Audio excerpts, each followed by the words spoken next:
الرحمن علم القرآن أعوذ بالله من الشيطان الرجيم بسم الله الرحمن الرحيم। পবিত্র জমজম কূপ পৃথিবীর বুকে জান্নাতের অমিয় দ্বারা। রাসূলুল্লাহ সাল্লাল্লাহু আলাইহি ওয়াসাল্লাম এরশাদ করেছেন, দুনিয়ার বুকে সর্বশ্রেষ্ঠ পানীয় হচ্ছে পবিত্র জমজম। অন্য আরেক হাদিসের মর্মানুযায়ী পবিত্র জমজম হচ্ছে নবী করিম সাল্লাল্লাহু আলাইহি ওয়াসাল্লামের পূর্বপুরুষ আল্লাহর নবী হযরতে ইসমাঈল আলাইহিস সালাতু ওয়াস সালামের পক্ষ থেকে তার সর্বশ্রেষ্ঠ সন্তান হযরত মুহাম্মদ সাল্লাল্লাহু আলাইহি ওয়াসাল্লামের জন্য সর্বোত্তম উত্তরাধিকার। শিশুপুত্র হযরত ইসমাঈল আলাইহিস সালাতু ওয়াস সালাম যখন পানির পিপাসায় যখন চটপট করতে লাগলেন, তখন মা হাজারা সন্তানের পানির পিপাসা নিবৃত্ত করার জন্য সাফা মারওয়ায় 7 বার দৌড়াদৌড়ি করলেন। অতঃপর হযরতে জিবরাইল তার পায়ের গোড়ালি দ্বারা অথবা পাখা দ্বারা মাটিতে আঘাত করা মাত্র মাটি পুড়ে সজোরে সমিষ্ট পানির দ্বারা বেরিয়ে আসতে লাগলো। সহিহ বুখারীর এক বর্ণনা অনুযায়ী এই অপ্রত্যাশিত দৃশ্য দেখে হযরতে হাজরা রাদিয়াল্লাহু তাআলা আনহা বিস্ময়ে অভিভূত হয়ে পড়লেন এবং ব্যস্ত হয়ে চতুর্পাশ থেকে পানির বালির বাঁধ সৃষ্টি করে প্রবাহমান পানি আটকাতে লাগলেন। তার এই ব্যতিব্যস্ত অবস্থা দেখে হযরত জিবরাইল তাকে বললেন, ব্যস্ত হইও না, পানির এই ধারা শেষ হবে না, অনন্তকাল অব্যাহত থাকবে। নবী করিম সাল্লাল্লাহু আলাইহি ওয়াসাল্লাম বলেছেন, আল্লাহ পাক হযরতে ইসমাঈল জননীর উপর রহম করুন, যদি তিনি বালির বাঁধ দিয়ে পানি না আটকাতেন তাহলে পরবর্তীতে জমজম একটি প্রবাহমান নদীতে পরিণত হতো। বুখারীর অন্য এক বর্ণনায় এসেছে, যদি ছেড়ে দিতেন তাহলে প্রবাহমান পানির স্তর জমিনের উপরিভাবে থাকত। পবিত্র জমজম কূপের উৎস। পবিত্র জমজম কূপে আগত পানির উৎস সম্পর্কে ইমাম আজরাকি রহমতুল্লাহ আলাই ও অন্যান্য মুসলিম বিশেষজ্ঞদের বক্তব্য হচ্ছে, পবিত্র জমজম কূপে পানির মূল উৎসমুখ হচ্ছে 3টি।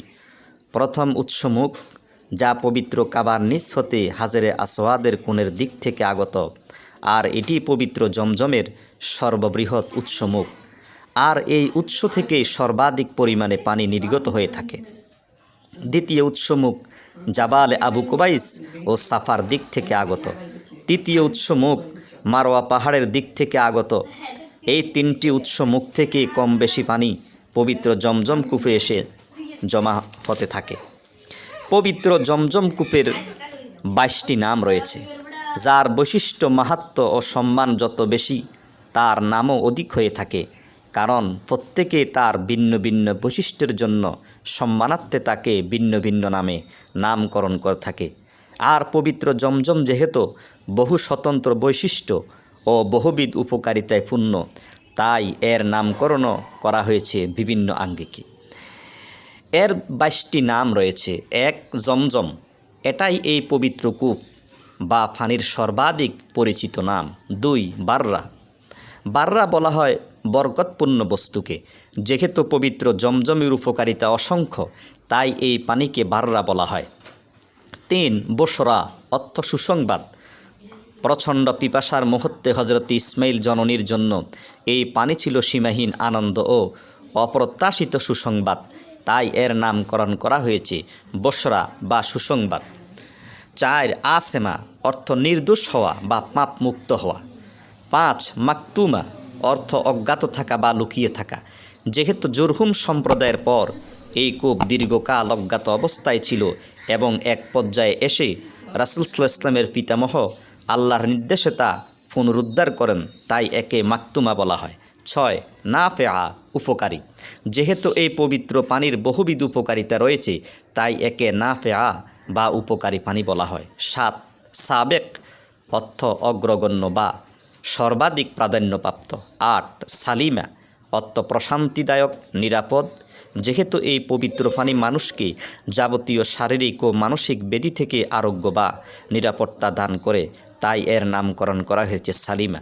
9 সাইয়্যিদা, নেতৃস্থানীয় বা সম্মানীয়। যেহেতু এই পবিত্র পানি সকল পানির তুলনায় পৃথিবীর শ্রেষ্ঠ পানি হিসেবে প্রমাণিত, তাই এর নামকরণ করা হয়েছে সাইয়্যিদা। 10 শাব্বাতুল আয়লা, অর্থ পরিবারের খাদ্য সরবরাহকারী। 11 শারাবুল আবরার, অর্থ পুণ্যবানদের পানীয়। 12 শিফা উসুকমি, অর্থ রোগব্যাধি থেকে আরোগ্য দানকারী। 13 তাহেরা, অর্থ পবিত্রতা দানকারী। 14 তয়্যিবা, অর্থ ওই সকল খাদ্য পানীয় ও বস্তুকে বলা হয় যা মানুষের রসনাকে পরিপূর্ণরূপে তৃপ্ত করে থাকে। 15 কাফিয়া, অর্থ পর্যাপ্ত। যেহেতু এই পবিত্র পানি পানকারীর যাবতীয় আকাঙ্ক্ষা পূরণে সক্ষম, তাই একে কাফিয়া বা পর্যাপ্ত নামে নামকরণ করা হয়েছে। 16 মুগজিয়া, অর্থ স্বাস্থ্যকর। যেহেতু এই পবিত্র পানি পানকারীর দেহে সুষম খাদ্যর ন্যায় কাজ করে, তাই এর নামকরণ করা হয়েছে মুগজিয়া বা স্বাস্থ্যকর সুষম খাদ্য। 17 মইনিসা, অর্থাৎ প্রিয় বা কাঙ্ক্ষিত। যেহেতু এই পবিত্র পানি নবী করিম সাল্লাল্লাহু আলাইহি ওয়াসাল্লাম ও প্রত্যেক মুমিনের কাছে অত্যন্ত প্রিয় ও কাঙ্ক্ষিত, তাই এর নামকরণ করা হয়েছে মইনিসা বা কাঙ্ক্ষিত। 18 মাইমুনা, বলা হয় বরকতপূর্ণ বস্তুকে। 19 বাররা, অর্থ বর্ধিত হওয়া।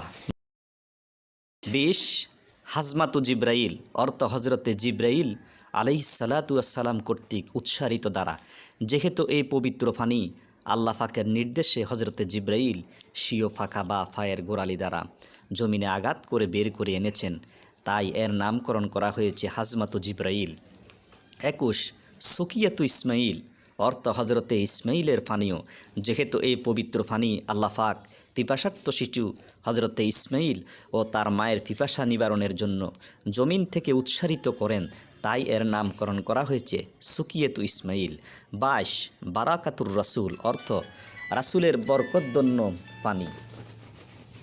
হজরতে ইবনে আব্বাস রাদিয়াল্লাহু তাআলা আনহু বর্ণনা করেন, বিদায় হজের সময় নবী করিম সাল্লাল্লাহু আলাইহি ওয়াসাল্লাম জমজম কূপ উপস্থিত হয়ে এক পাত্র পানি চাইলেন এবং তা থেকে মুখভর্তি পানি নিয়ে কুলি করে তা আবার পাত্রে রাখলেন। এইভাবে 3 বার কুলি করে অতঃপর তা কূপে নিক্ষেপ করলেন। হজরতে ইবনে আব্বাস রাদিয়াল্লাহু তাআলা আনহু বলেন, রাহমাতুল লিল আলামিন সাল্লাল্লাহু আলাইহি ওয়াসাল্লাম তার অনাগত উম্মতের প্রতি সীমাহীন ভালোবাসা থেকেই এমনটি করেছেন। পবিত্র জমজম কূপের পানি যে নিয়তে পান করা হয়, আল্লাহ পাক তা পূর্ণ করেন। উল্লেখিত হাদিসের মর্মানুযায়ী পবিত্র জমজম এমন এক বরকতময় পানীয় যার উপকারিতা এত ব্যাপক ও তাৎপর্যবহ যা মানুষের প্রত্যাশাকেও ছাড়িয়ে গেছে। এমনকি সর্বাধিক ন্যানো পদ্ধতিতে পরীক্ষা করে দেখা গেছে যে সাধারণ বিশুদ্ধ এক ফোঁটা পানির তুলনায় মানবদেহের জন্য উপকারী খনিজ পদার্থ পবিত্র জমজমে 1000 গুণ বেশি রয়েছে। তাই পবিত্র জমজম বিশেষজ্ঞদের কাছে অলৌকিক পানি হিসেবে পরিচিত। এর খাদ্য মান ও গুণাগুণ এত অধিক যে পৃথিবীর অন্য যে কোনো বিশুদ্ধ পানি থেকে বিশুদ্ধতর খনিজ পানীয় উপকারিতার দিক থেকে জমজমের সাথে কোনোভাবে তুলনীয় নয়, বরং সকল বিচারেই জমজম অন্যান্য বিশুদ্ধ পানির তুলনায় 1000 গুণ শ্রেষ্ঠ। হজরতে ওমর ইবনুল খাত্তাব রাদিয়াল্লাহু তাআলা আনহু পবিত্র জমজম পান করার সময় এই বলে প্রার্থনা করেছিলেন যে, হে আল্লাহ, আমি এই দৃঢ় বিশ্বাসের সাথে জমজম পান করছি যাতে কাল কিয়ামতের সে কঠিন সময়ে আমি পিপাসার্ত না হই।